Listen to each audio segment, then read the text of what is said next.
Ikaw, Zainab, how would you rate naman Derek as a intimate scene partner? Ayun nga po, ulitin ko po yung sa kanila po kasi ni Ate Beauty, love scene. Yung sa amin po kasi, talagang wala pong love na namumuudon sa pinaka-scene na nagawa namin. Kaya po, talagang, actually after po nung date namin, talagang namumula yung dito ko dalawa. Kasi sabi ko, grabe si Sir Derek. Ayun talaga yung sabi, grabe si Sir Derek.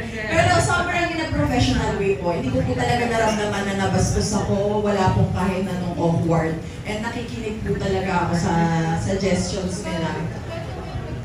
And winner-shot po talaga. Actually, sino ka workshop mo? Ana Filayo po. Siyempre, thank you po sa aking coach. Siya po talaga. Hindi lang din po dun sa love scene, kundi po sa buong pag-play ko sa character ni Loretta. So sa management ko sa Aguila, kay Ana Filayo, grabe po.